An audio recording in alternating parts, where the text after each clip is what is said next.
Hello बच्चों, स्वागत है आप सभी का हमारे YouTube channel RP online classes में। मैं आरपी यादव आज का इस क्लास में 12th क्लास केमिस्ट्री का एक मॉडल सेट का क्वेश्चन हम बताने वाले हैं।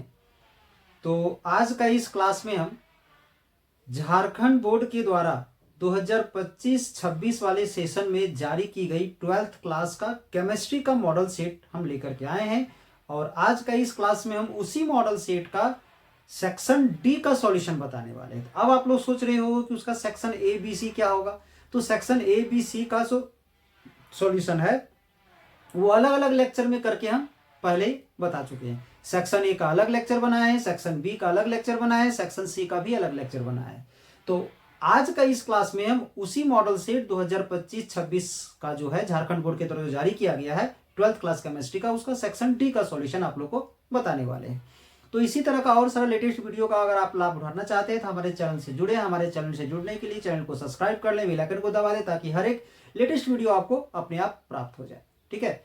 और हमारे चैनल में आपको important questions, previous year question, previous year model paper, exam preparation के लिए important questions, weekly test, monthly test, pre board test, SA1, SA2 सभी आपको इंपॉर्टेंट क्वेश्चन सॉल्यूशन के साथ मिल जाएगा। और चैप्टर वाइज आपका अच्छे तरीके से समझाया हुआ वीडियो भी आपको मिल जाएगा। तो हमारे चैनल से आप जुड़े।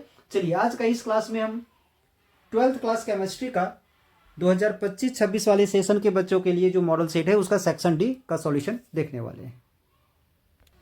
ध्यान दोगे, सबसे पहले हम लोग देखते हैं इसका जनरल इंट्रोडक्शन। ध्यान दोगे तो ये है Jharkhand council of educational research and training Ranchi. ये है आपका क्लास 12, सब्जेक्ट है केमिस्ट्री, फुल मार्क्स है 70, टाइम आवर है 3 आवर। ये है 2025-26 का सेशन में जो झारखंड बोर्ड के द्वारा ये मॉडल पेपर जारी किया गया है। ठीक है। इसका सबसे पहले जनरल इंट्रोडक्शन में ध्यान दोगे ताकि ये आपको एग्जाम देने में कुछ कठिनाई ना हो। बट ऐसे तो इसका इंट्रोडक्शन हम पहले ही आप लोग को बता चुके हैं, लेक्चर 1, 2, 3 में बताए हैं। आज हम लोग सेक्शन डी पढ़ने वाले हैं। ठीक है। तो ध्यान दोगे सेक्शन डी क्वेश्चन नंबर 43 से लेकर 48 तक है जो लॉन्ग आंसर टाइप क्वेश्चन है। इसमें से आपका टोटल 6 क्वेश्चन है जिसमें से कोई 4 क्वेश्चन का जवाब देना है। हर क्वेश्चन के लिए आपका 5 मार्क्स है। ठीक है। ध्यान दोगे इसमें कोई 4 क्वेश्चन का जवाब देना है जो 5 मार्क्स का है, 20 मार्क्स हो जाएगा। सेक्शन डी है आपका लॉन्ग आंसर टाइप क्वेश्चन से। पहला क्वेश्चन है आपका, ध्यान दोगे, ए 10% solution bye mass of sucrose is in water has freezing point of 269.15 Kelvin. Calculate freezing point of 10% glucose in water. If freezing point of the pure water is 273.15 Kelvin, given molar mass of sucrose and molar mass of glucose. ठीक है। ध्यान दोगे question number 44 में ध्यान दोगे।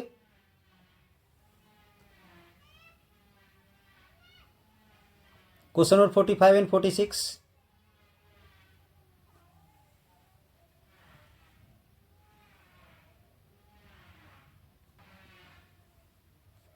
Question number 47।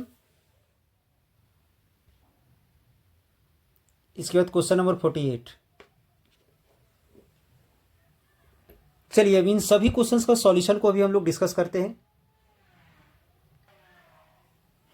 ध्यान दोगे section D का फर्स्ट क्वेश्चन जो 43 नंबर है, क्वेश्चन क्या है सो ध्यान दोगे, ए 10% सॉल्यूशन। और ये जो परसेंटेज जो दिया हुआ है, परसेंटेज तो अलग अलग प्रकार का होता है। मास परसेंट होता है, वॉल्यूम परसेंट होता है, या मास वॉल्यूम परसेंट होता है, वॉल्यूम मास परसेंट होता है, पढ़े होगे। तो ये जो है 10% वो मास परसेंट है। ठीक है। 10% solution of sucrose in water. ठीक है। यानी जो सॉल्यूशन जो तैयार किया गया है ना उसमें 10% सुक्रोज है, बाकी 90% क्या है, वाटर। तो उस सॉल्यूशन में क्या है, has freezing point of 269.15 Kelvin। ये जो सॉल्यूशन दिया हुआ है 10% सुक्रोज वाला सॉल्यूशन जो वाटर में दिया हुआ है उसका फ्रीजिंग पॉइंट क्या है, 269.15 Kelvin। ठीक है। अब एक दूसरा क्वेश्चन है इसमें। ठीक है। Calculate the freezing point of 10, question नहीं सॉल्यूशन है दूसरा। 10% सॉल्यूशन है ग्लूकोज का, ये 10% सुक्रोज का सॉल्यूशन था, ये ग्लूकोज का सॉल्यूशन है, सेम चीज कंडीशन में। तो इसका क्या करना है, कैलकुलेट करना है।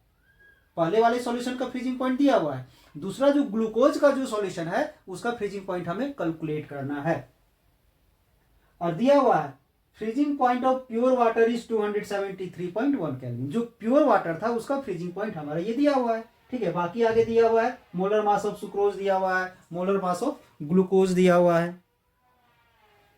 तो ध्यान दो, हम लोग का जो दो कंडीशन है ना, पहला वाला कंडीशन से पहले हम लोग के एफ फाइंड कर लेंगे। ठीक है, मोलर एलिवेशन कांस्टेंट। तो ध्यान दोगे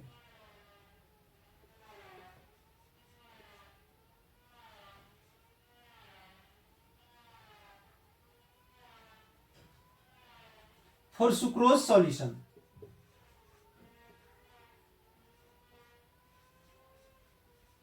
सुक्रोज वाला जो सॉल्यूशन होगा इसके लिए हम लेट कर लेते हैं मास ऑफ सॉल्यूशन मान लिए हम 100 ग्राम। ठीक है, तो मास ऑफ सुक्रोज, सुक्रोज का मास कितना होगा? सुक्रोज का मास हो जाएगा 10 ग्राम। ठीक है, अब आगे मास ऑफ वाटर जो यहां सॉल्वेंट का काम करेगा तो कितना हो जाएगा? 90 ग्राम हो जाएगा, 100 माइनस 10। अब हम लोग क्या करते हैं, ये जो सुक्रोज है इसका हम लोग मोलर मास दिया हुआ है, इसका नंबर ऑफ मोल्स फाइंड करते हैं। Number of moles of sucrose, तो नंबर ऑफ मोल्स में क्या होता है? Mass by molar mass, mass in gram bye gram molar mass, या मोलर मास शॉर्ट में इतना लिख सकते हो। तो मास कितना है सुक्रोज का? 10। मोलर मास कितना दिया हुआ है? तो सुक्रोज का मोलर मास दिया हुआ है 342। ये आ गया इसका नंबर ऑफ मोल्स। ठीक है, अब हम लोग क्या करते हैं, मोलालिटी फाइंड करते हैं।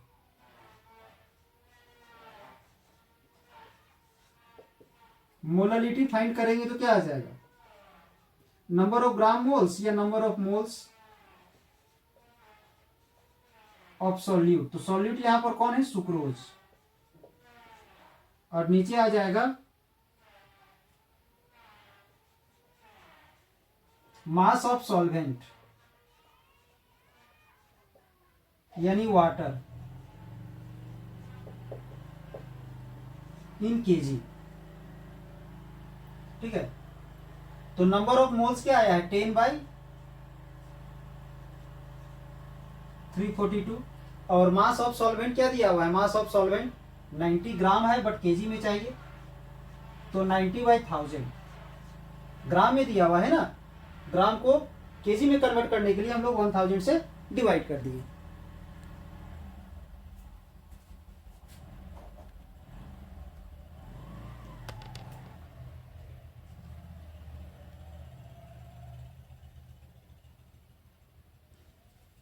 अब हम लोग यहां पर क्या करेंगे, ये 0 से 0 कैंसिल हो जाएगा और ये जो 100 है ये 10 से जाके मल्टीप्लाई हो जाएगा तो 1000 हो जाएगा। यहां आ जाएगा 342 इंटू 9। अब यहां पर इसको 2 से कैंसिल करेंगे तो 500 आ जाएगा, यहां पर आ जाएगा, ये आ गया।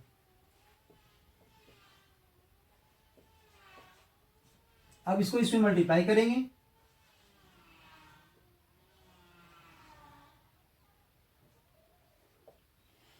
अब हम लोग क्या करेंगे, तो यहां पर इसे डिवाइड करेंगे। 500 को 1539 से डिवाइड करोगे,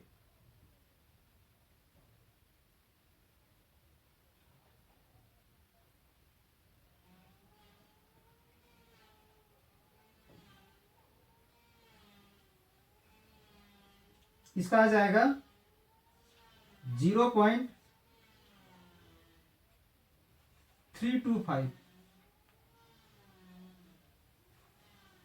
एम, 0.325 एम आ जाएगा। ठीक है, अब हम लोग क्या करते हैं, के एफ फाइंड करने के लिए ये प्रॉपर्टी अप्लाई करेंगे। Delta T F equal to K F into M होता है।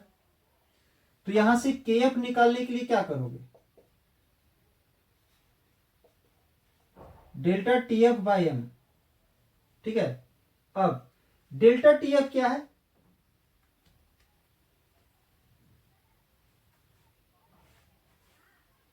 तो डेल्टा टी एफ हमें पहले यहां फाइंड करना होगा, ठीक है। डेल्टा टी एफ का वैल्यू क्या होता है, डेल्टा टी एफ का वैल्यू होता है T F not minus T F. तो ध्यान दोगे, टी एफ नॉट मतलब क्या, वाटर जब प्योर फॉर्म में रहेगा उस समय का उसका फ्रीजिंग पॉइंट। तो प्योर फॉर्म में ध्यान दोगे, यहां पर freezing point of pure water का फ्रीजिंग पॉइंट दिया हुआ है, और ये सॉल्यूशन का तो यहां दिया हुआ है फ्रीजिंग पॉइंट ऑफ 269.15, तो आ जाएगा इसका 4 केल्विन डेल्टा टी एफ का। अब इसका वैल्यू यहां पुट कर देंगे, डेल्टा टी एफ का वैल्यू 4 और एम का वैल्यू जो ये आया है हमारा 0.325, ये आ गया, इसका आ जाएगा केल्विन केजी पर मोल, ठीक है। अब हम लोग आते हैं दूसरे कंडीशन में, 10% ग्लूकोज जो दिया हुआ है ना, calculate the freezing point of 10% glucose. अब हम लोग 10% ग्लूकोज के लिए आते हैं, ठीक है। तो ध्यान दोगे यहां से,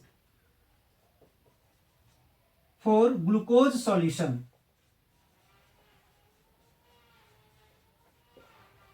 अब ग्लूकोज सॉल्यूशन के लिए हम लोग सॉल्व करेंगे, तो सेम वैसे ही जाएंगे जैसे इसका हम लोग मोलरिटी निकाले थे, इसका भी मोलरिटी निकालेंगे। मोलरिटी निकालने के लिए हमें नंबर ऑफ ग्राम मोल्स निकालना पड़ेगा, ठीक है।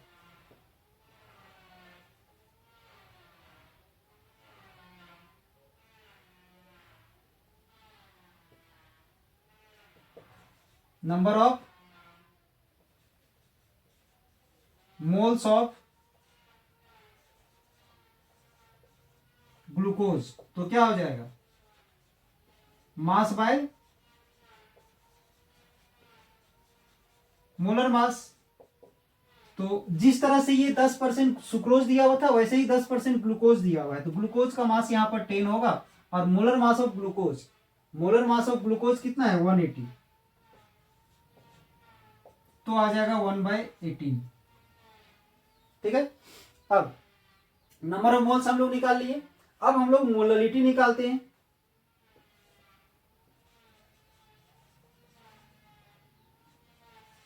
मोलरिटी का सेम फॉर्मूला होगा, नंबर ऑफ मोल्स या नंबर ऑफ ग्राम मोल्स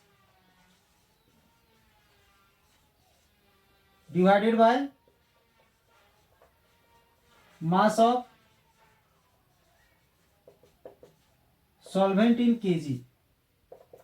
तो number of gram moles of solute, तो सॉल्यूट यहां पर कौन है, ग्लूकोज का नंबर ऑफ मोल्स आया है 1/18, और यहां आ जाएगा 90/1000, यानी 1/18 और 100/9, 2 से ये कैंसिल होगा, तो आ जाएगा यहां पर 50, और यहां 9 बचेगा, 9 और 9 को मल्टीप्लाई करेंगे तो आ जाएगा 81। अब हम लोग इसका नंबर ऑफ मोल्स मोलरिटी निकाल लेते हैं। 50 को डिवाइड करेंगे कितना से, 81 से,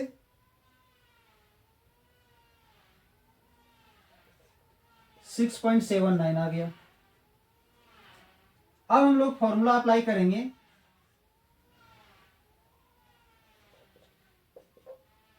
डेल्टा टी एफ वाला। तो डेल्टा टी एफ का क्या हो जाएगा, के एफ इंटू एम। के एफ का वैल्यू क्या आया है, 4/0.325, और एम का वैल्यू ये आया है,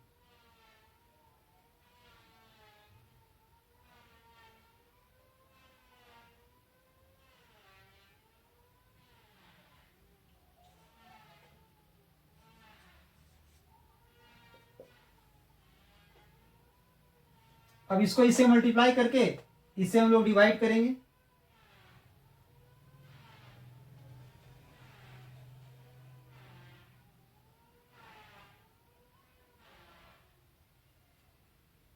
तो इसका आ जाएगा 27.16,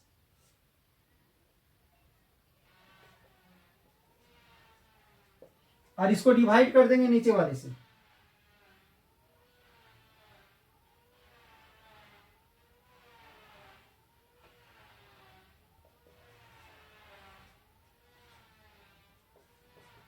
ये आ गया, डेल्टा टी एफ का वैल्यू आ गया के।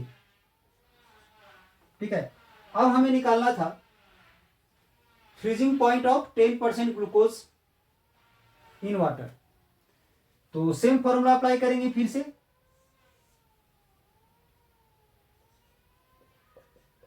Delta T F equal to T F minus T F naught, यानी हमें यहां से टी एफ का मान निकालना है।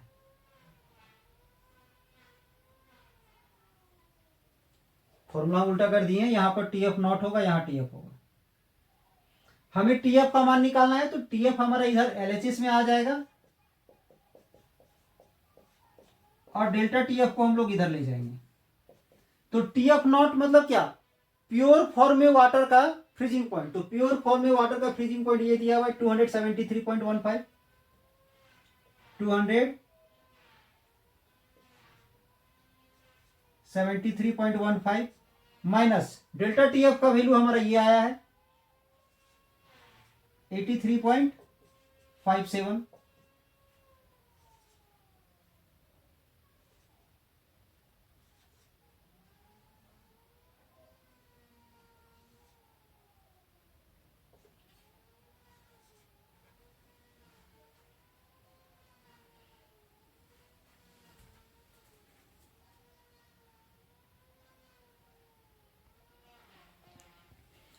यहां थोड़ा सा मिस्टेक है, ध्यान दोगे।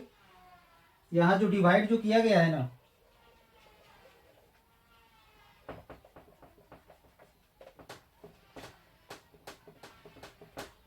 इसमें आएगा 0.62।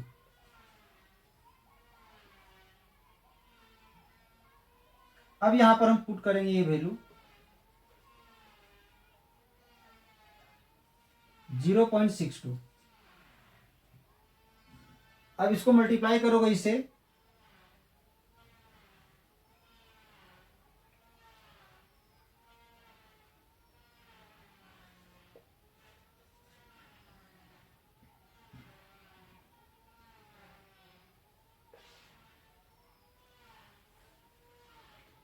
अब इसको डिवाइड करोगे,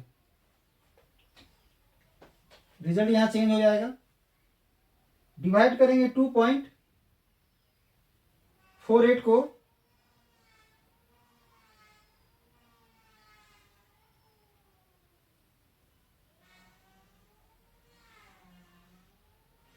तो यहां पर आ जाएगा 7.63 कैल्विन, 7.63 कैल्विन।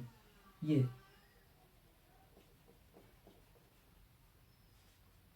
7.63 कैल्विन। अब माइनस करोगे तो आ जाएगा 2, 5,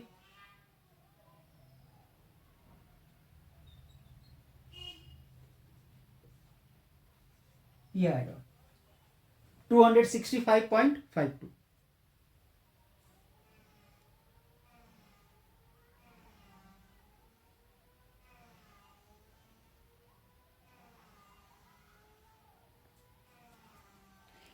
चलिए इसको हम लोग एक बार फिर से समझते हैं डिटेल पूर्वक। ध्यान दो, ए 10% solution bye mass of sucrose in water, यानी वाटर में सुक्रोज को मिला करके एक सॉल्यूशन बनाया गया है जिसमें से सुक्रोज है हमारा 10%, 90% वाटर है। ठीक है, तो उस सॉल्यूशन का क्या has freezing point of 269.15 kelvin. वो जो सॉल्यूशन तैयार हो रहा है ना, उस सॉल्यूशन का ये फ्रीजिंग पॉइंट है। ठीक है, अब आगे दूसरा एक सॉल्यूशन है, calculate freezing point of 10% glucose in water. अब सुक्रोज को नहीं मिलाना है, उसी वाटर में 10% ग्लूकोज मिला करके एक दूसरा सॉल्यूशन तैयार करना है, उस सॉल्यूशन का फ्रीजिंग पॉइंट हमें निकालना है। पहले वाले का फ्रीजिंग पॉइंट तो ये दिया हुआ है, दूसरा का फ्रीजिंग पॉइंट कैलकुलेट करना है। ठीक है, ध्यान दोगे। Freezing point of pure water, pure water जब वाटर में कुछ भी नहीं मिक्स किया गया था, जब वो प्योर फॉर्म में था, तो उस समय उसका फ्रीजिंग पॉइंट हमारा ये था। ठीक है, अब मोलर मास ऑफ सुक्रोज दिया हुआ है, मोलर मास ऑफ ग्लूकोज दिया हुआ है, तो हम लोग क्या करेंगे, पहले वाले सॉल्यूशन का यूज करके केएफ का वैल्यू निकालेंगे। ठीक है, हम लोग क्या करेंगे, केएफ निकाल देते हैं। ध्यान दोगे, फॉर सुक्रोज तो उसके लिए क्या किए, मोलर मास ऑफ सॉल्यूशन 100 मान लिए, मोलर मास नहीं मास, मास ऑफ सॉल्यूशन 100 मान लिए, तो सीधी सी बात है परसेंटेज 10 दिया हुआ है सुक्रोज का, तो सुक्रोज हो जाएगा 10 ग्राम और वाटर हो जाएगा मेरा 90 ग्राम। अब number of moles of sucrose अगर हमें निकालना है, तो नंबर ऑफ मोल्स का फॉर्मूला होता है मास बाय मोलर मास। तो सुक्रोज का मास क्या हो गया 10 और मोलर मास इतना दिया हुआ है 342, डिवाइड कर दिए दोनों को हम। अब मोलरिटी निकालने के लिए number of moles of solute और डिवाइड में mass of solvent in KG, तो number of moles of solute 10/342 आ गया है, और सॉल्वेंट यानी वाटर का मास है 90 ग्राम, तो केजी में कन्वर्ट करने के लिए 1000 से डिवाइड कर दिए, और इसे हम लोग सॉल्व किए तो आ गया 0.325। ठीक है, मोलरिटी फाइंड कर लिए। अब हम लोग फॉर्मूला अप्लाई करेंगे, delta TF equal to KF into M. KF को हम रहने दिए वही, एम को इसमें डिवाइड कर दिए, डेल्टा। अब यहाँ पर हमें डेल्टा टीएफ चाहिए, तो डेल्टा टीएफ तो हमें पता नहीं था, तो डेल्टा टीएफ का वैल्यू होता है टीएफ नॉट माइनस टीएफ। ठीक है, टीएफ नॉट मतलब प्योर फॉर्म में उसका फ्रीजिंग पॉइंट, तो प्योर फॉर्म में फ्रीजिंग पॉइंट तो ये दिया हुआ है, तो पुट कर दिए, और टीएफ का वैल्यू है क्वेश्चन में दिया हुआ पहले सुक्रोज वाले के लिए ये दिया हुआ है, तो इसके जगह पर उसका वैल्यू पुट कर दिए, तो 4 केल्विन आ गया, डेल्टा टीएफ आ गया हमारा 4 केल्विन।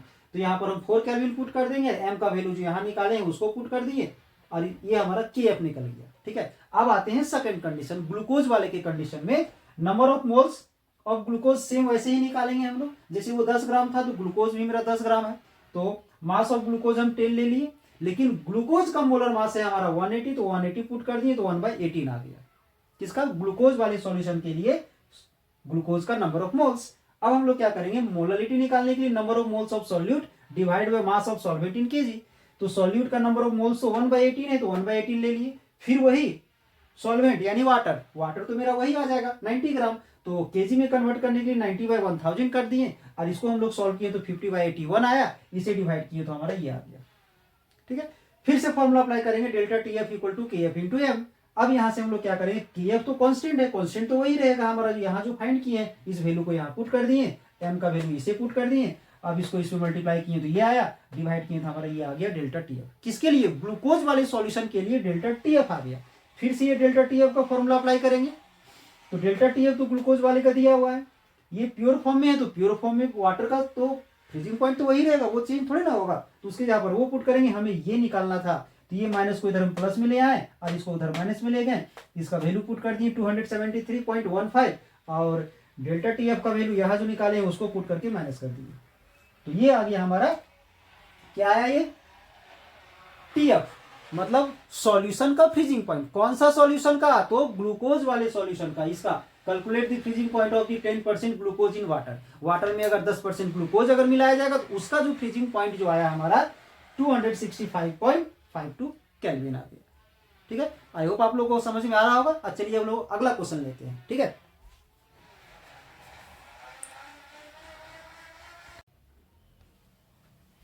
नेक्स्ट क्वेश्चन है, ध्यान दोगे, calculate the cell EMF and delta G for the cell reaction at 298 Kelvin for the cell। ये जो सेल हमारा दिया हुआ है ये एक सेल रिप्रेजेंटेशन है। ठीक है, calculate the cell EMF and delta G, cell EMF calculate करना है और डेल्टा जी कैलकुलेट करना है फॉर दी सेल रिएक्शन। यहाँ जो आपका सेल रिप्रेजेंटेशन दिख रहा है इसके लिए कैलकुलेट करना है, बाकी ये गिवन है हमारा। ठीक है, तो ध्यान दोगे इस Zn में भी हमारा 2+ है और कैडमियम में भी हमारा 2+ है, यानी यहाँ पर बैलेंस है पूरी तरह से। रिएक्शन हमारा दोनों में 2-2 इलेक्ट्रॉन का ही यूज हो रहा है, तो रिएक्शन यहाँ पर शो करने की जरूरत हमें नहीं है, हम डायरेक्ट जा सकते हैं। यानी अगर आप सेल रिप्रेजेंटेशन पढ़े हो तो होता है ये चीज, एनोड होता है उसके बाद एनोड इलेक्ट्रोलाइट होता है, ठीक है, उसके बाद कैथोड इलेक्ट्रोलाइट होता है,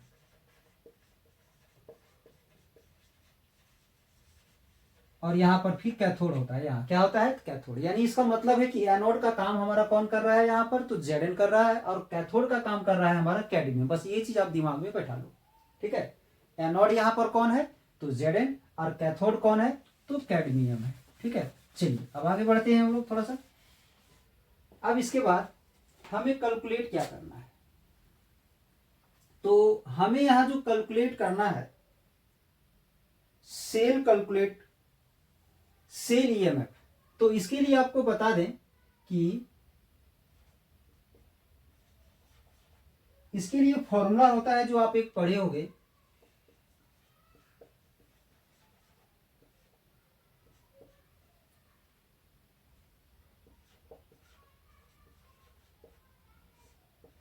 ये था, ठीक है। इसके बाद यहां पर था लॉग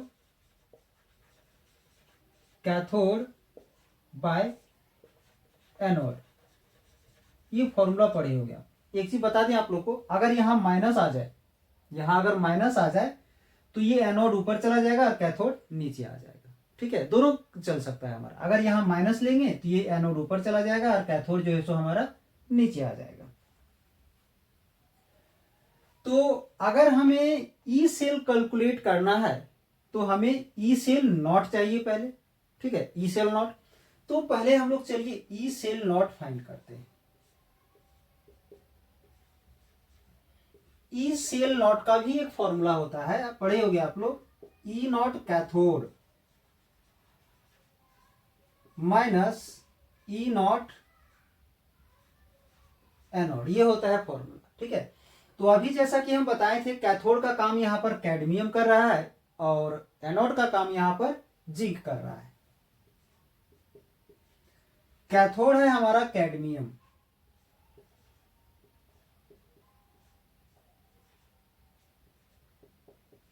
ठीक है, और एनोड है हमारा जिंक। ये इस फॉर्मूला को हम अप्लाई करेंगे। कैडमियम का वैल्यू यहां दिया हुआ है -0.403, माइनस इसका वैल्यू दिया हुआ है -0.763,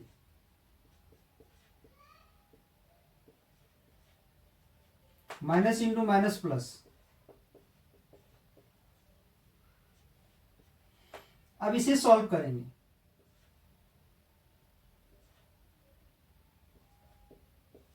तो ये आ गया, ठीक है।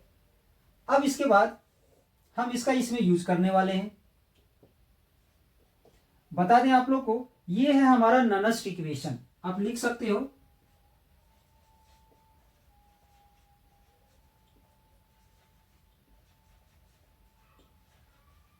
Bye ननस्ट equation. ननस्ट इक्वेशन में अब इसका जो वैल्यू हम लोग फाइंड किए हैं 0.36, तो इसको यहां पुट कर देंगे 0.36 प्लस 0.0591। अब n मतलब नंबर ऑफ इलेक्ट्रॉन, तो ये सेल रिप्रेजेंटेशन में दिख रहा होगा कि नंबर ऑफ इलेक्ट्रॉन यहां पर 2 का यूज हो रहा है। कैथोड, कैथोड का काम यहां पर कौन कर रहा है? तो कैडमियम कर रहा है।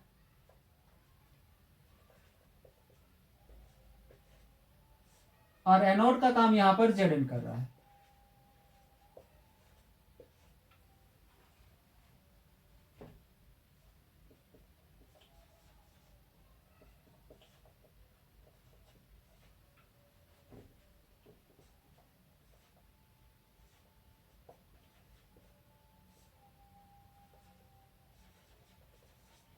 कैडमियम का जो कंसंट्रेशन है, ध्यान दोगे, कैडमियम, कैडमियम का कंसंट्रेशन 0.2 है,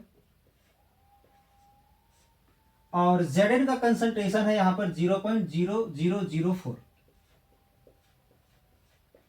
ये है।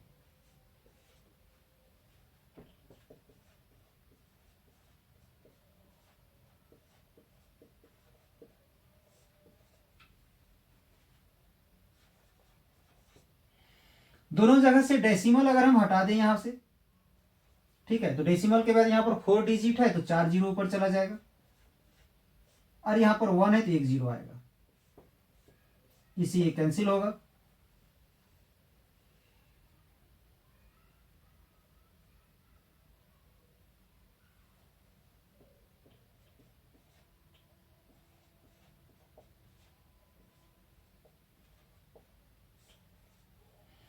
टू से ये 4 कैंसिल होगा तो यहां पर 2 बचेगा, और ऊपर में रह जाएगा 1000। अब इसमें log m/n का फॉर्मूला अप्लाई करोगे,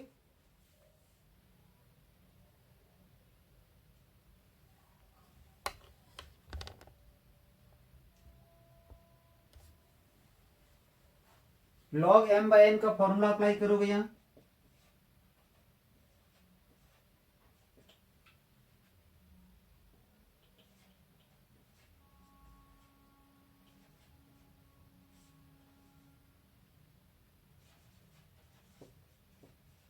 log 1000 माइनस log 2 आ गया। ठीक है, इसके बाद ध्यान दोगे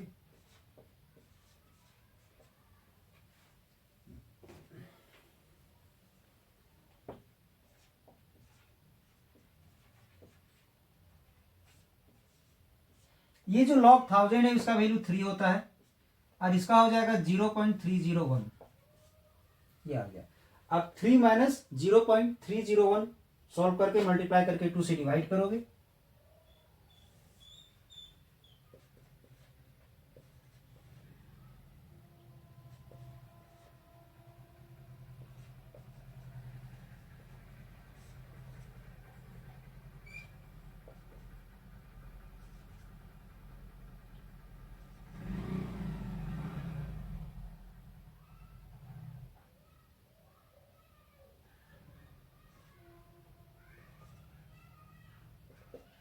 अब इसे यहां पर सॉल्व कर दोगे,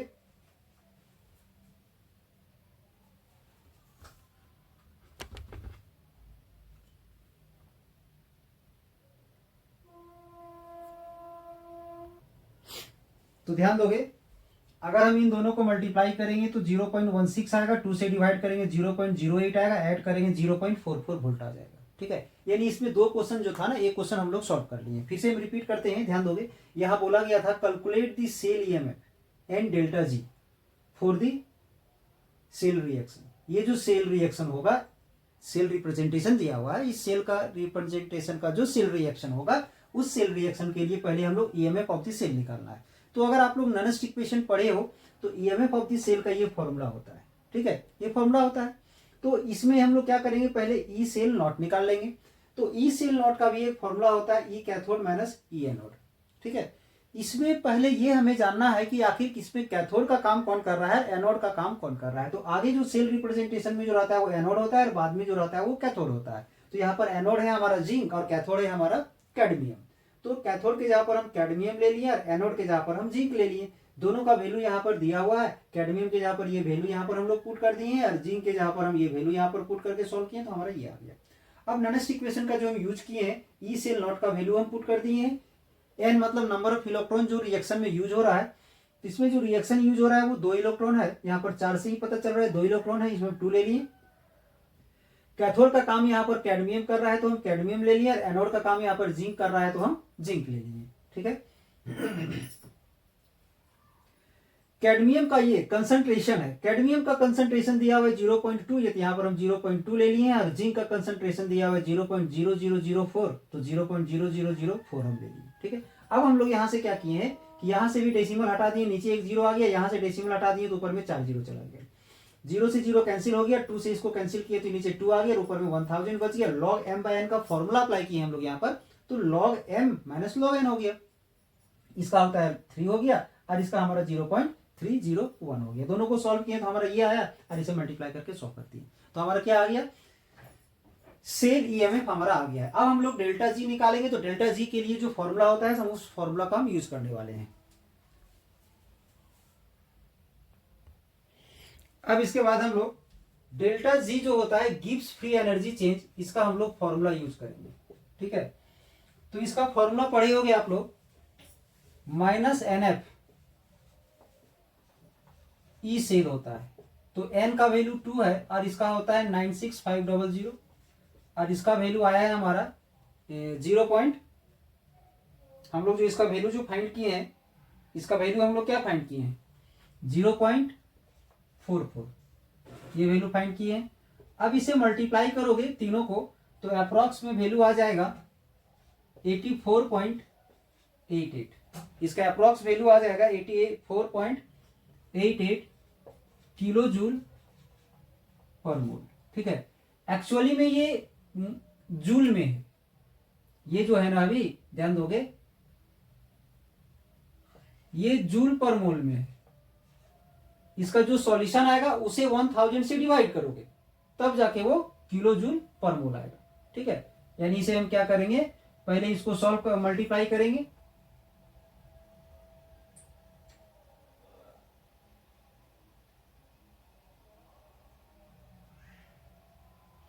तीनों को अगर मल्टीप्लाई करते हो तो इसका वैल्यू आएगा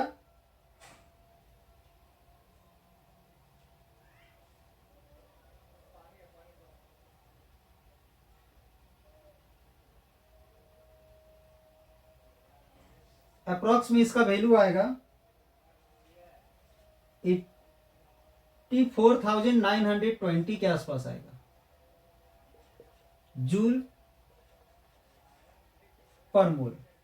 अब इसे हम लोग क्या करते हैं, डिवाइड करेंगे 1000 से, तो 84.92 के आसपास ही आएगा।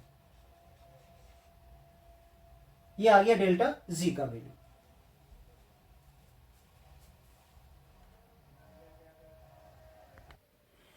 नेक्स्ट क्वेश्चन है what is half life of A reaction.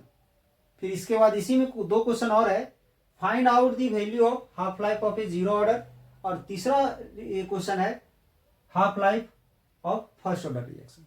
तो सीधा से एकदम सिंपल सा डिफिनेशन से ही पता चल रहा है हाफ लाइफ, यानी आप लोगों को पता होगा कि जब रिएक्शन स्टार्ट होता है तो रिएक्टेंट का जो कंसंट्रेशन है वो धीरे धीरे डिक्रीज होता है। ठीक है, तो किसी भी रिएक्शन में रिएक्टेंट का जो मोलर कंसंट्रेशन है जितने समय में आधा डिक्रीज हो जाए और आधा बच जाए उतने समय को हम लोग हाफ लाइफ कहते हैं। ठीक है, तो ध्यान दोगे, इसका डिफिनेशन लिखोगे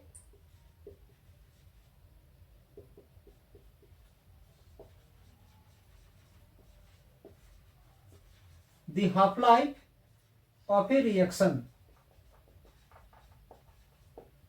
is the time required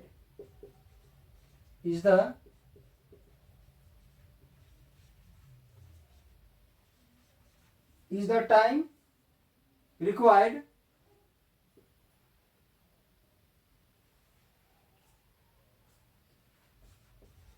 for the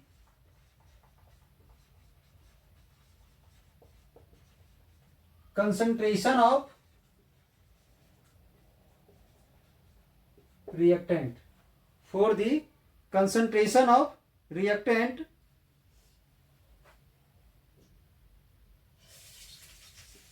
to decrease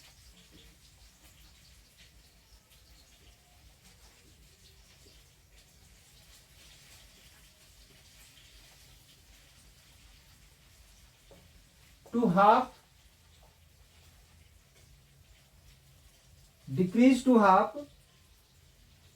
of its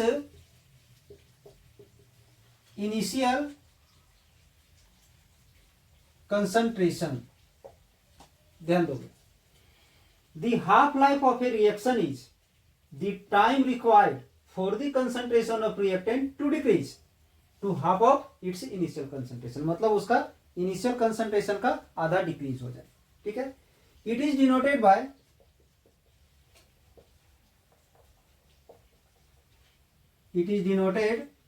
bye T half, इसे हम लोग टी हाफ से रिप्रेजेंट करते हैं। ठीक है, अब half life of first order,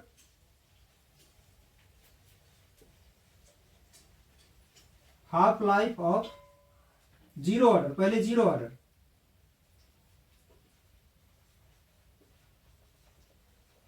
half life of zero order reaction. जो रिएक्शन जीरो ऑर्डर का है उसका हाफ लाइफ, तो उसके लिए हम लोग इंटीग्रेटेड रेट इक्वेशन लिखते हैं।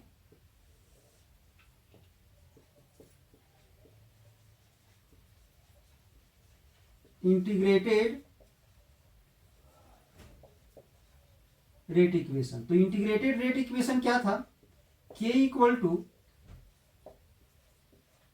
ए naught minus A by T था, ये था। ठीक है, ये क्या है, तो इनिशियल कंसंट्रेशन, और ये क्या है, टी समय के बाद डिक्रीज होने के बाद जो बच जाता है कंसंट्रेशन, वो कंसंट्रेशन है। ठीक है, तो अगर हम लोग यहां पर पुट कर दें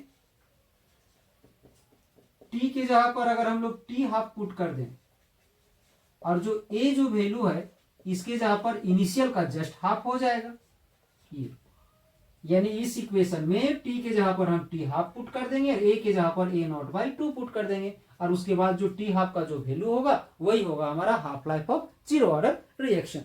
ठीक है,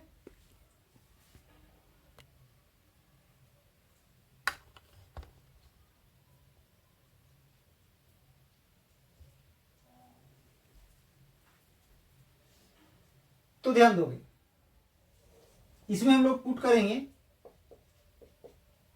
जो ए नॉट है वहां तो खैर ए नॉट रह जाएगा, माइनस ये जो ए है, ए के जगह पर ए नॉट बाई टू आ जाएगा, ए नॉट बाई टू आ जाएगा, और डिवाइड में क्या है, तो टी हाफ, ये करना कुछ नहीं है, टी के जगह पर टी हाफ कर देना है, ए के जगह पर ए नॉट बाई टू कर देना है, तो यहां पर टी हाफ हो गया। इस टी हाफ को इधर मल्टीप्लाई कर देते हैं, अब इन दोनों में एलसीएम लेंगे, नीचे टू आएगा, टू को इससे मल्टीप्लाई करोगे, ये आ गया। अब यहां से टी हाफ अगर हमें फाइंड करना है, टी हाफ, तो के को यहां डिवाइड करोगे, टू ए नॉट में से ए नॉट माइनस करोगे तो ए नॉट बचेगा, ये आ गया हाफ लाइफ किसका, तो जीरो ऑर्डर रिएक्शन का। ठीक है, अब हम लोग फर्स्ट ऑर्डर के लिए जाते हैं, तो ध्यान दोगे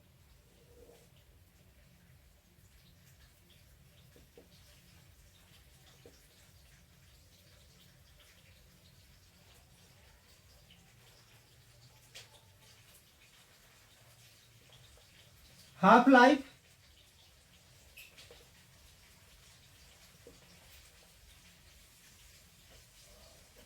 of first order reaction,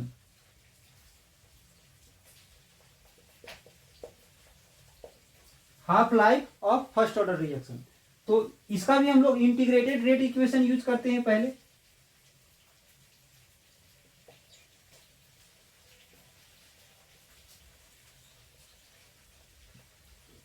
integrated rate equation इसका होता है k equal to 2.303 by T और log A naught by A, तो इसमें भी वही काम करना है,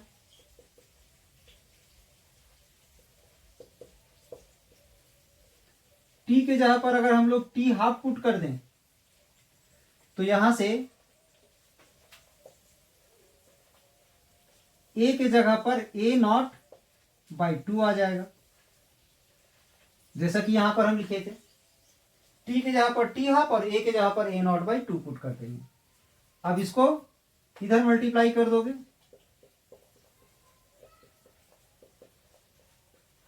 ए नॉट से ए नॉट कैंसिल होगा, तो टू चला जाएगा ऊपर, ये आ गया,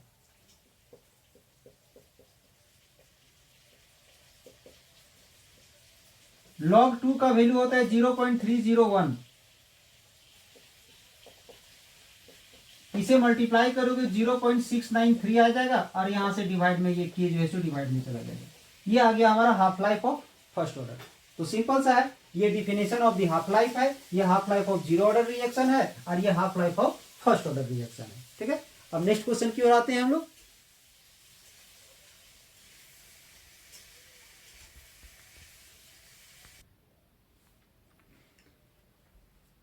नेक्स्ट क्वेश्चन है, ध्यान दोगे, using valence band theory explain the geometry and magnetic nature of Cr H2O 6N3+ ion.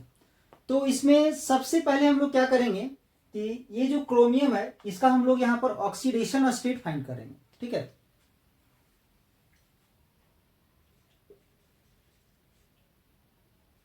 पहला स्टेप है हमारा इसका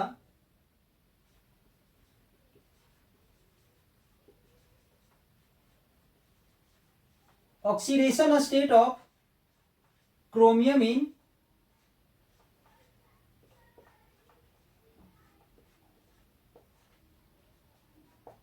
इसमें इसका ऑक्सीडेशन स्टेट हम लोग फाइंड करेंगे। तो क्रोमियम का ऑक्सीडेशन स्टेट हम एक्स लेट कर लेते हैं। ठीक है, 6 है तो यहां 6 लेते हैं। H2O एक न्यूट्रल मॉलिक्यूल है इसलिए इसका ऑक्सीडेशन स्टेट यहां 0 हो जाएगा। इक्वल टू में क्या आएगा +3, यानी x इक्वल टू आ गया +3। ठीक है, यहां पर क्रोमियम का ऑक्सीडेशन स्टेट क्या है तो +3 है। तो पहले हम लोग इसका ग्राउंड स्टेट में इसका ऑक्सीडेशन नंबर हम लोग लिखते हैं, कॉन्फ़िगरेशन कह सकते हैं। ठीक है, ग्राउंड स्टेट में अगर हम लोग इसका कॉन्फ़िगरेशन अगर लिखते हैं तो ध्यान दोगे 24 का क्या आएगा, आर्गन,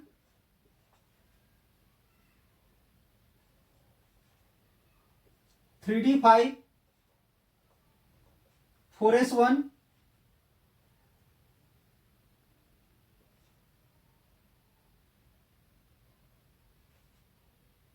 (4p0) एंड 4d0 ऐसा आएगा। ठीक है, तो ध्यान दोगे।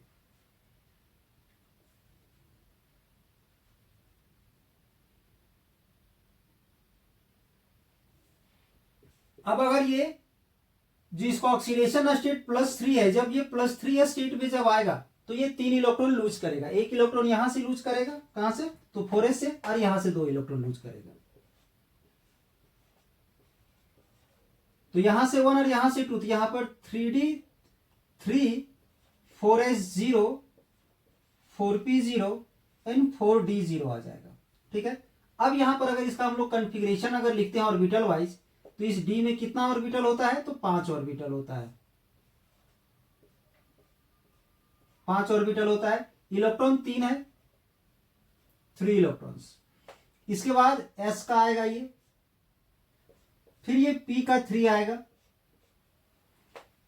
फिर ये हमारा अगला डी का आएगा 5। ठीक है, अब यहां पर समझना है कि ये जो 6 लिगेंड्स है, ठीक है, ये 6 लिगेंड्स आप लोग तो ये देख रहे होगे कि एक यहां से कम फुलफिल होगा ये, तो इस हिसाब से इसका कॉन्फ़िगरेशन और हाइब्रिडाइजेशन क्या होना चाहिए, डी है, डी में पहले फुलफिल हुआ और ये लिगेंड्स, तो D2, फिर इसके बाद S और P3, D2 sp3 ये होना चाहिए।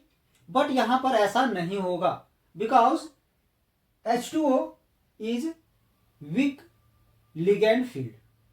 H2O जो है सो वीक लिगेंड फील्ड होने के कारण वो यहां से फुलफिल होना स्टार्ट होगा और ये यहां पर नहीं आएगा।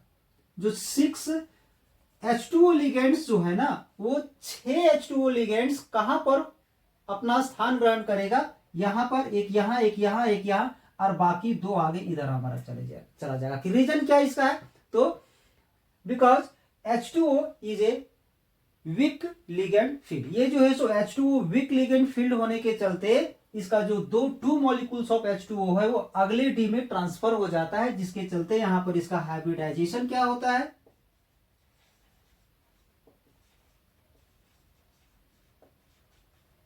हाइब्रिडाइजेशन इसका आ जाता है sp3d2, और इसका शेप या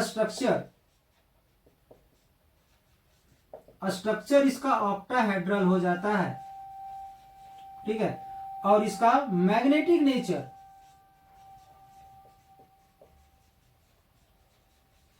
अनपेयर्ड इलेक्ट्रॉन होने के चलते ये पैरामैग्नेटिक होता है।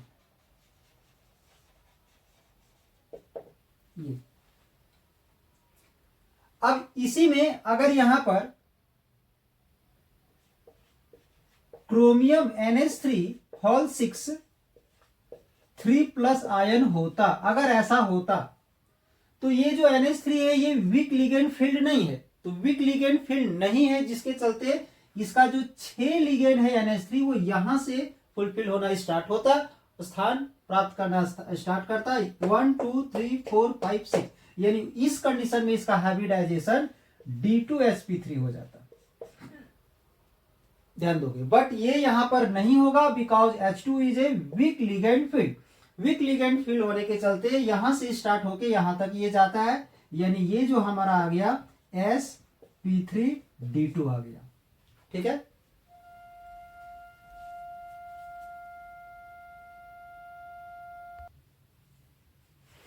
नेक्स्ट क्वेश्चन है, ध्यान दोगे, draw the structure of the following. 5 marks का है, इसमें 5 क्वेश्चन है, पांचों का स्ट्रक्चर ड्रॉ करना है। तो ध्यान दोगे, सबसे पहले ए का 4-इथॉक्सी ब्यूटेनॉल 2ऑल, ब्यूटेन 2ऑल। तो सबसे पहले हम लोग देखेंगे कि आखिर ब्यूटेन में कितना कार्बन होता है। मिथ ईथ प्रो ब्यूट, ठीक है, 4 कार्बन होता है, 1 2 3 4, मिथ ईथ प्रो ब्यूट, ये हो गया। 2 नंबर में हम अगर इधर से नंबरिंग करते हैं तो यहां 2 नंबर में ऑल है, OL, OL मतलब OH, ठीक है। इसके बाद 4 नंबर में 1 2 3 4, 4 नंबर में है इथॉक्सी, यानी यहां पर आ जाएगा हमारा O CH2 CH3, ये O जैसे होता है ना, आप लोग पढ़े होंगे, OR को हम लोग अल्कोक्सी कहते हैं, ठीक है। अब यहां पर अगर OCH3 रहेगा तो मिथॉक्सी होगा, OC2H5 रहेगा तो इथॉक्सी होगा। तो यही चीज है एथॉक्सी, जिसको उल्टा करके यहां लिखे हैं OCH2 CH3, तो हो गया ये C2H5, तो ये हमारा इथॉक्सी हो गया। अब कार्बन चूंकि 4 बॉन्ड बनाता है तो उसका 4 बॉन्ड कंप्लीट करने के लिए ये कार्बन 1 बॉन्ड इधर बना लिया है, 1 बॉन्ड इधर अगर हमारा बना लेगा तो इसका 4 बॉन्ड हो जाएगा, ठीक है। 4 बॉन्ड हो जाएगा तो इसको 2 बॉन्ड और चाहिए, तो 2 बॉन्ड में एक इधर हम हाइड्रोजन ऐड कर देंगे और एक इधर हाइड्रोजन ऐड करेंगे, तो इसका 4 बॉन्ड हो गया। तो हम लोग इसको इस प्रकार से न लिख करके ये जो 2 हाइड्रोजन जो यहाँ पर हम ऐड किए ना, इसको हम लोग डायरेक्ट यहाँ पर ऐसे लिखते हैं H2, ऐसा लिख सकते हैं, तो हो गया इसका 4 बॉन्ड। अब उसी प्रकार से ये कार्बन इधर 1 बॉन्ड बना लिया, 1 बॉन्ड इधर बना लिया, तो इसका भी 2 बॉन्ड और चाहिए, तो ऊपर नीचे हाइड्रोजन न जोड़ करके हम यहाँ पर H2 जोड़ देते हैं, ठीक है। अब ये कार्बन इधर 1 बॉन्ड बना लिया, इधर 1 बॉन्ड बना लिया, 1 बॉन्ड इधर बना लेगा, 3 बॉन्ड हो गया। एक और बॉन्ड चाहिए तो एक हाइड्रोजन इस पे ऐड कर देते हैं, और इसका भी एक ही बॉन्ड हुआ है तो इसमें 3 हाइड्रोजन हम ऐड कर देते हैं, तो ये आ गया हमारा मिथ ईथ प्रो ब्यूट, ये आ गया ब्यूटेन 2 में ऑल, ब्यूटेन 2 ऑल, और इधर है हमारा 1 2 3 4 4 में इथॉक्सी आ गया, ठीक है। ये जो है हमारा ए का स्ट्रक्चर है, ठीक है। अब हम लोग बी में आते हैं। बी में क्या है, 3 मिथाइल 3 फिनाइल और पेंटेन। तो पहले हम लोग पेंटेन लेते हैं, ठीक है। पेंटेन में कितना कार्बन होता है, तो 5 कार्बन होता है, तो हम लोग 5 कार्बन ले लेते हैं, 1 2 3 4 5, 5 कार्बन हम लोग ले लिए।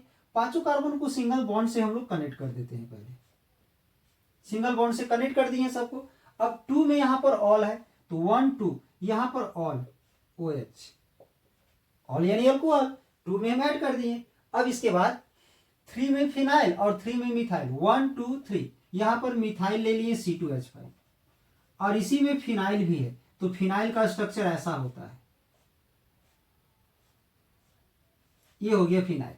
तो इस कार्बन का तो 4 बॉन्ड कंप्लीट हो गया, इसका 3 बॉन्ड कंप्लीट हो गया, तो यहां पर एक हाइड्रोजन ले लेंगे, यहां पर CH3 ले लेंगे क्योंकि एक ही बॉन्ड हुआ है, इसका भी 2 बॉन्ड हुआ है तो 2 हाइड्रोजन यहां लगा देंगे, इसका भी एक ही बॉन्ड हुआ है तो यहां 3 हाइड्रोजन लगा देंगे, 4 बॉन्ड पूरा करने के लिए। तो ये हमारा स्ट्रक्चर आ गया इसका, ठीक है। अब हम लोग सी में आते हैं।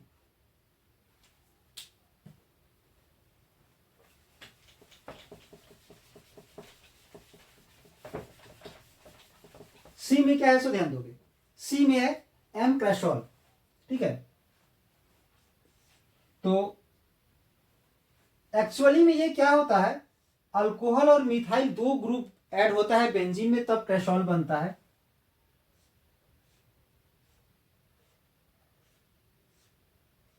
अगर हम यहां पर अल्कोहल जोड़ देते हैं तो चूंकि यहाँ M है तो दूसरे नंबर में रहता है तो ऑर्थो कहलाता है, तीसरे नंबर में रहता है तो मेटा कहलाता है, चौथे नंबर में रहता है तो पारा कहलाता है। M यानी मेटा है तो यहां पर CH3 आ जाएगा, ये आ गया। ठीक है, इसके बाद D नंबर में आते हैं। D में है पिक्रिक एसिड। ठीक है, पिक्रिक एसिड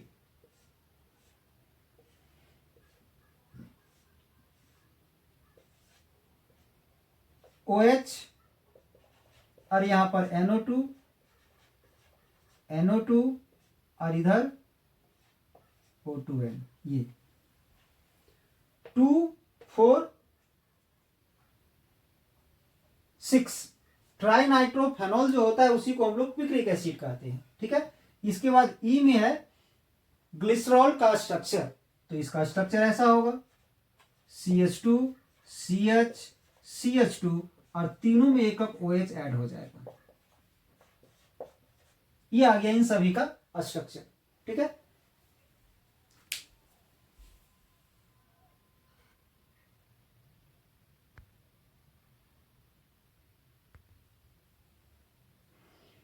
नेक्स्ट क्वेश्चन है, ध्यान दोगे। Write short notes on Sandmeyer reactions, Kolbe's electrolysis, और इसके बाद सी में है गैब्रियल फैथेलिमाइड सिंथेसिस। तो इसमें ध्यान दोगे, सैंडमेयर रिएक्शन में क्या होता है, रिएक्शन में अगर ध्यान दोगे तो ज्यादा बेटर क्लियर होगा।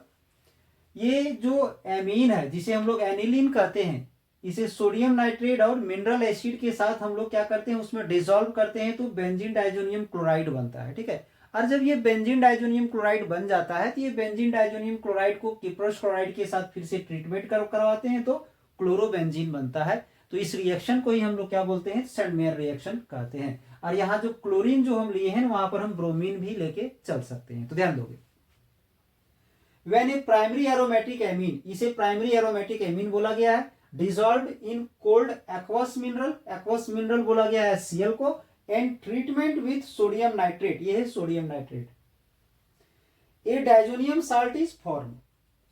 तो ये डाइजोनियम साल्ट है, बेंजीन डाइजोनियम क्लोराइड जो बन रहा है हमारा। ठीक है, इसके बाद mixing the solution of freshly prepared diazonium salt with cuprous chloride और क्यूप्रस ब्रोमाइड।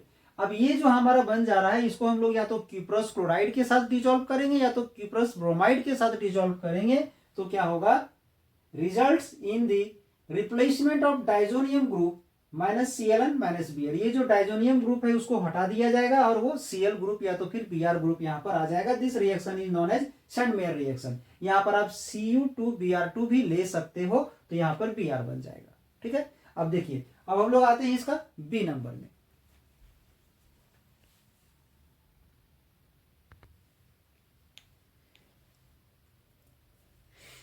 ध्यान दो, इसका सेकेंड पॉइंट है कॉल्वेज इलेक्ट्रोलाइसिस। इसमें एक्चुअली होता क्या है, सो ध्यान दोगे, सोडियम और potassium salt of carboxylic acid अगर हम लोग लेते हैं, जैसे ये है RCOOK, ये है potassium salt of carboxylic acid, और जब हम लोग इसका इलेक्ट्रोलाइसिस करवाते हैं, जब इसका इलेक्ट्रोलाइसिस कराया जाता है तो ये डाइसोसिएट हो जाता है, केटायन और एनायन में कन्वर्ट हो जाता है, माइनस और प्लस में कन्वर्ट हो जाता है। ठीक है, अब एट एनोड पर ये जो नेगेटिव चार्ज वाला जो है,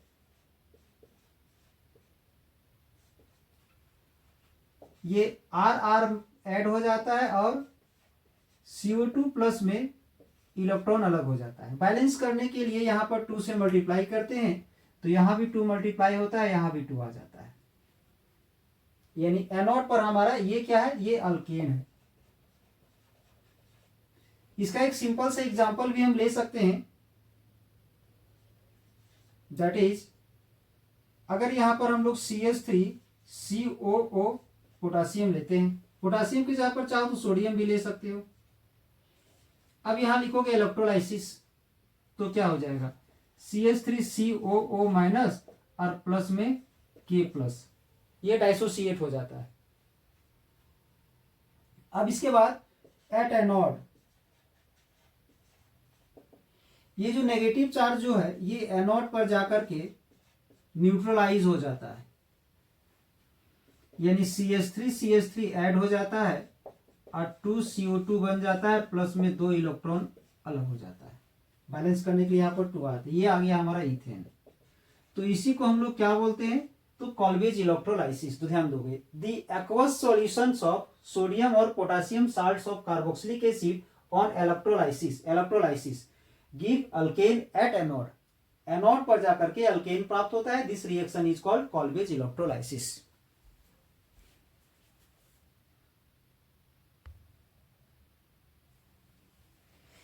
ध्यान दोगे, इसका तीसरा पॉइंट है ग्रेवियल फैथेलिमाइड सिंथेसिस। ठीक है, तो इसमें क्या होता है, सबसे पहले हम लोग रिएक्शन को समझेंगे। ये फैथिलिमाइड है जिसको हम लोग अल्कली से रिएक्ट करवाते हैं तो एन अल्काइल फैथिलिमाइड हमारा प्राप्त होता है।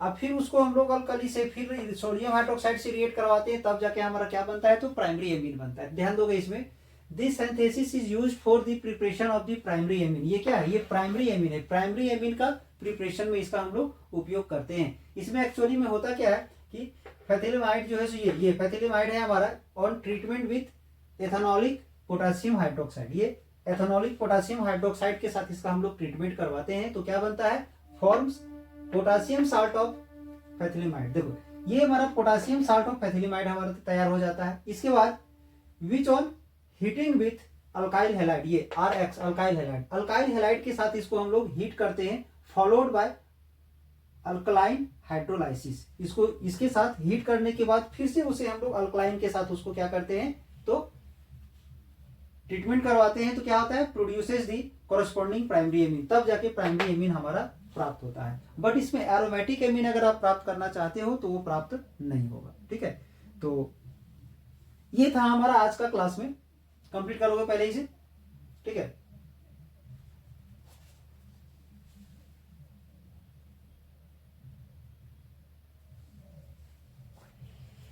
ये था हमारा आज का क्लास में 12th क्लास केमिस्ट्री का एक मॉडल पेपर जो झारखंड बोर्ड के द्वारा 2025-26 वाले सेशन में जारी किया गया है। ठीक है, और ये जो मॉडल पेपर है, इस मॉडल पेपर का ये सबसे लास्ट सेक्शन डी का सॉल्यूशन था। ठीक है, आपका ये जो मॉडल पेपर है इसी आधारित इसी बेस पर आपका एग्जाम होगा, इसी पैटर्न पर आपका एक क्वेश्चन पेपर फाइनल बोर्ड में पूछा जाएगा। ठीक है, तो इसी तरह का और सारा लेटेस्ट वीडियो का अगर आप लाभ उठाना चाहते हैं तो हमारे चैनल से जुड़ें, चैनल को सब्सक्राइब कर लें, बेल आइकन को दबा दें ताकि हर एक लेटेस्ट वीडियो आपको समय पर प्राप्त हो जाए। ये जो मॉडल पेपर है, इस मॉडल पेपर में आपका 4 सेक्शन मिलेगा, ABCD, जिसमें से आज का इस क्लास में हम सिर्फ सेक्शन डी को डिस्कस किए हैं। अब रह गया बात section A, section B, section C. आप सोच रहे हो कब बताएंगे हम, तो ये चीज आप लोगों को जानकारी दे दें हम कि ये आपको पहले ही बताया जा चुका है। अगर आप किसी कारणवश नहीं देख पाए हैं तो हमारे चैनल में आपको अपलोड मिल जाएगा। आप चैनल को सब्सक्राइब करें, हमारे चैनल से जुड़ें ताकि इसका सॉल्यूशन आपको प्राप्त हो जाए। ठीक है, और इसी तरह का और सारा लेटेस्ट वीडियो का अगर आप लाभ उठाना चाहते हैं और आपके पास कोई पर्सनल प्रॉब्लम है और उसका सॉल्यूशन आप चाहते हैं तो हम आप लोग को एक नंबर प्रोवाइड करते हैं। उस नंबर पर आप व्हाट्सएप मैसेज अपनी समस्या को लेके कर सकते हो, 9835939790।